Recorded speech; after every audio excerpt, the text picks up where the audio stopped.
18वें लोकसभा चुनाव में मेरठ इस बार महत्वपूर्ण स्थान पर इसलिए है क्योंकि यहाँ कहते हैं कि मय दानव की नगरी, रावण के ससुर मय दानव की नगरी मय राष्ट्र यानी मेरठ, यहाँ से स्वयं भगवान राम, जिनको लेकर लोग इतने उत्साहित हैं, यानी अरुण गोविल जी चुनाव लड़ रहे हैं, उनसे हम बात करते हैं कि उनके लिए ये चुनाव क्या मायने रखता है। अरुण जी, आपका बहुत बहुत स्वागत है। ये मेरठ का चुनाव पूरे देश में अपने आप में अनूठा है क्योंकि रावण की ससुराल में राम ने घुसपैठ कर दी है।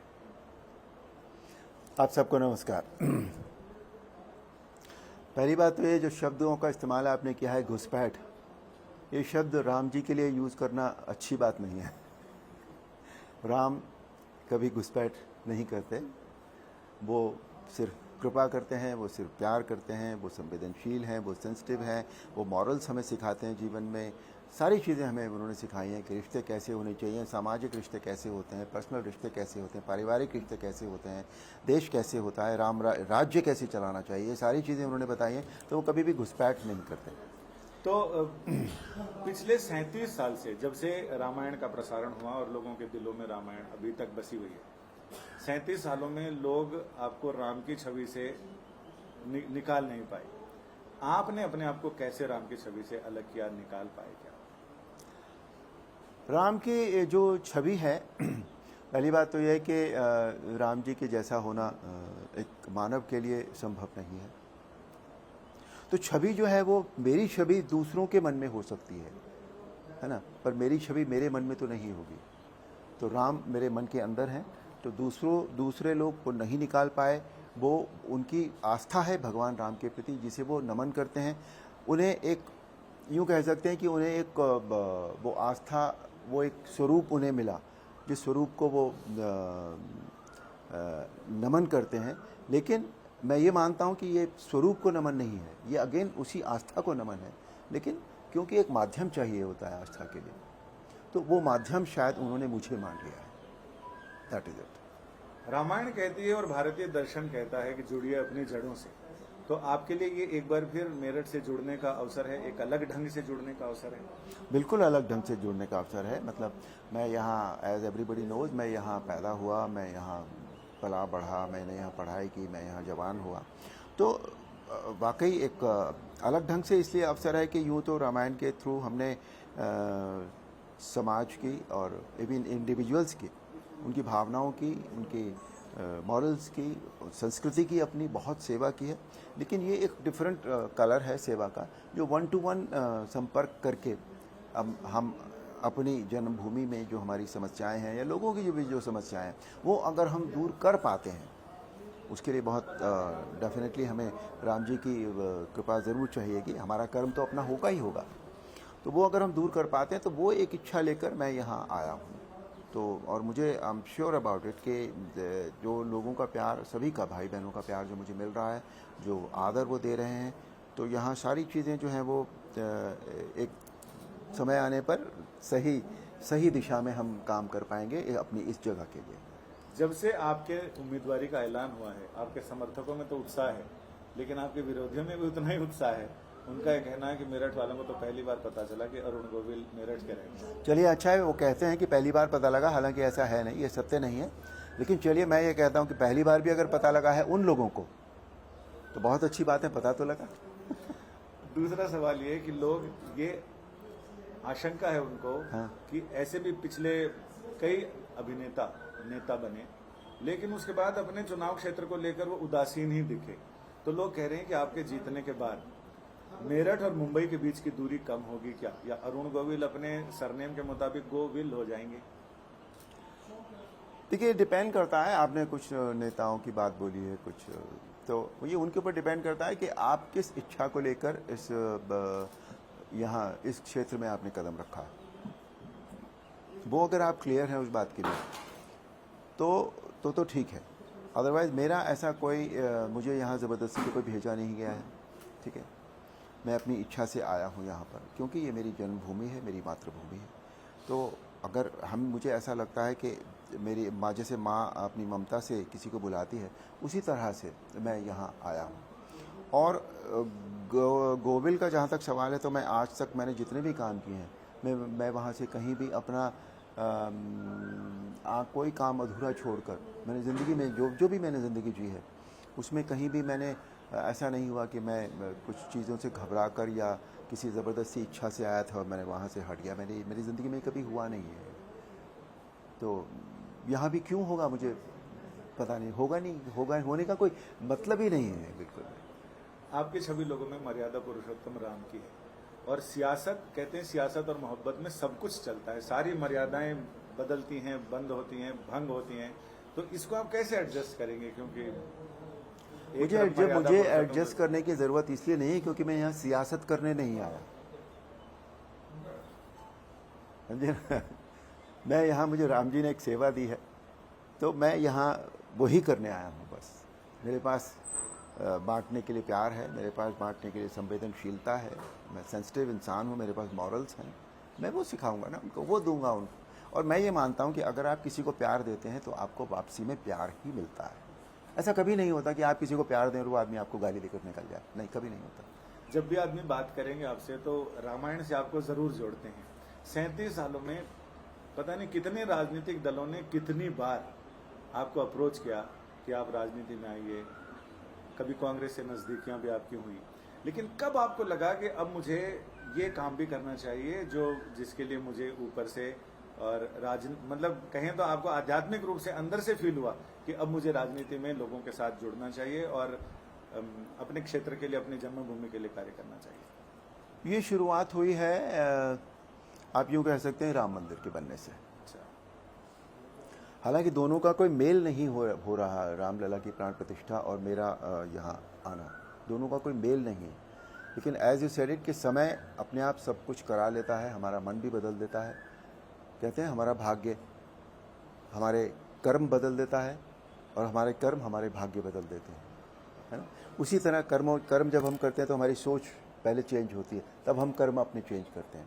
तो ये शायद समय जो मैंने आपने पूछा वो मैंने ये बता दिया, और बाकी ये सब समय के अनुरूप होता है जो भी कुछ होता है। तो राम जी के मन में आया होगा कि अब इस बंदे से हम ये काम कराएं, तो ये सेवा इसको देकर देखते हैं कैसी करता है। बस मैं आ गया हूँ यहाँ पर। किन सपनों के साथ आप आए हैं? अपने शहर को, अपने पूरे क्षेत्र को क्या बनाना, कैसा डेवलप? नहीं, मैं वो उसका अंदाज़ा नहीं है। जो हमारा शहर है ये मेरठ इतनी अच्छी तरह से डेवलप हुआ है, जो मैंने देखा अभी मुझे, तो मैं हालांकि 3-4 साल बाद आया, लेकिन 3-4 साल में भी इतने ज़्यादा बदलाव हो गए हैं, इतनी ज़्यादा चीज़ें बन गई हैं, इतनी ज़्यादा इम्प्रूवमेंट हुआ है, प्रोग्रेस हुई है कि इसको, प्रोग्रेस की तो ज़रूरत कभी ख़त्म नहीं होती, आप कितनी भी प्रोग्रेस कर सकते हैं। तो लेकिन जो हमारे प्रधानमंत्री श्री नरेंद्र मोदी जी ने जो किया है इस राज्य के लिए, इस शहर के लिए, योगी जी ने, देखिए वो रैपिड रेल है, गंगा एक्सप्रेस अब शुरू हो रही है, जहाँ भी जिस भी एग्जिट से आप निकलते हैं मेरठ से, आप सीधा हाईवे पर आते हैं। पहले ऐसा नहीं था मेरठ, आज इतनी प्रोग्रेस यहाँ हो गई है। तो हर चीज़ को प्रोग्रेस के साथ साथ लोगों के ऑन अ पर्सनल लेवल भी आप अच्छी चीज़ें लोगों को देंगे। बस यही मेरा सपना है कि मैं कुछ भी कर पाऊँ यहाँ के भाइयों और बहनों के लिए, इस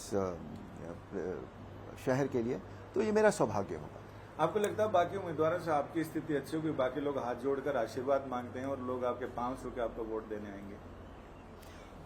अब ये लोगों के ऊपर डिपेंड करता है। जहाँ तक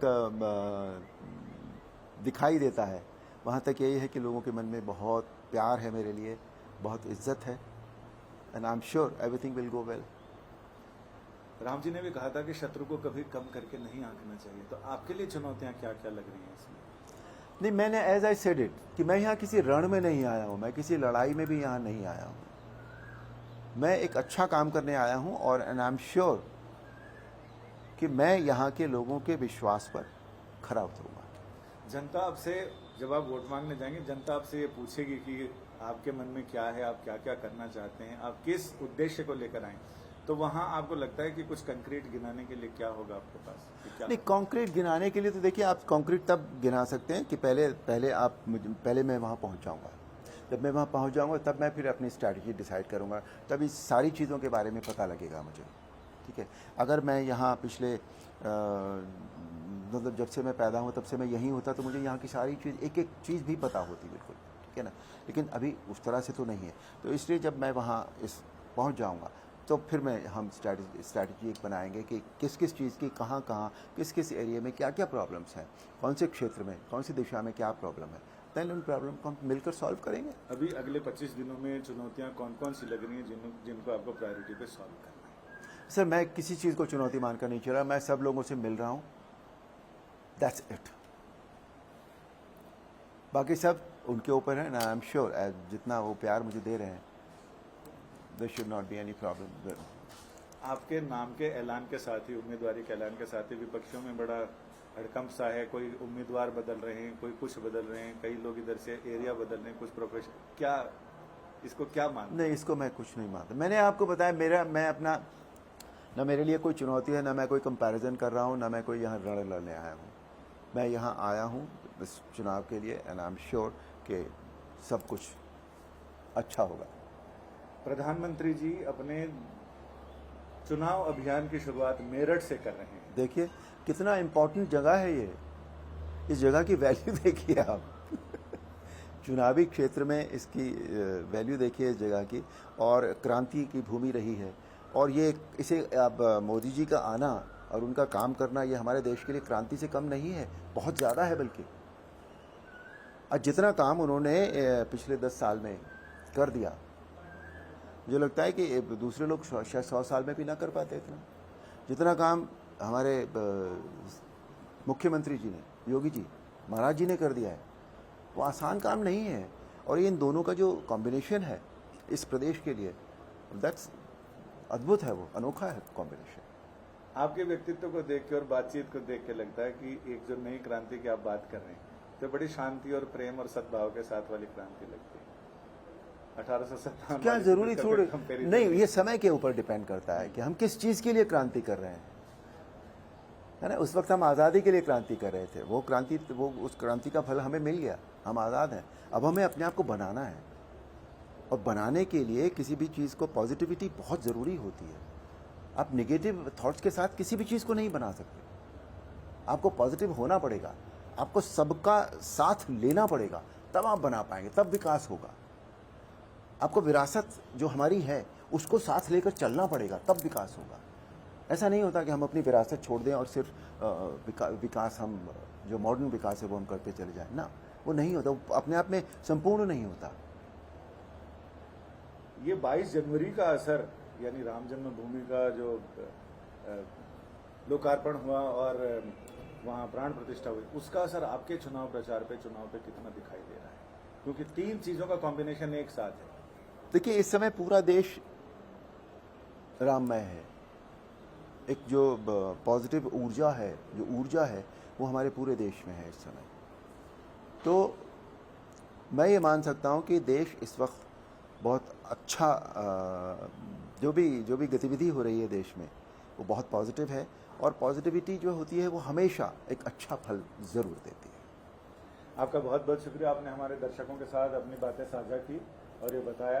यानी कुल मिलाकर मेरठ के चुनाव पर पूरी दुनिया की नजर जरूर रहेगी, क्योंकि इस चुनाव में राम जन्मभूमि की प्राण प्रतिष्ठा के बाद पहली बार ऐसा होगा कि इस क्षेत्र से लोगों के दिलों में जो रामायण के राम बसते हैं, अरुण गोविल, वो मुकाबला लड़ रहे हैं, यानी चुनाव लड़ रहे हैं। और उनके मुकाबले अभी तक विपक्षियों ने कोई बड़ा नाम या मुकाबलेदार उतारा नहीं।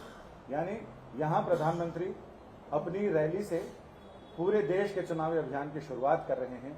यानी एक शुरुआत, एक शुभारंभ, एक श्री गणेश यहाँ से हो रहा है, जिसको देखकर सारे लोगों को ये लग रहा है कि ये नतीजे कहीं न कहीं देश के चुनावी नतीजों पर असर दिखा सकते हैं। कैमरामैन सत्यरंजन राउतरे के साथ संजय शर्मा, मेरठ, आज तक।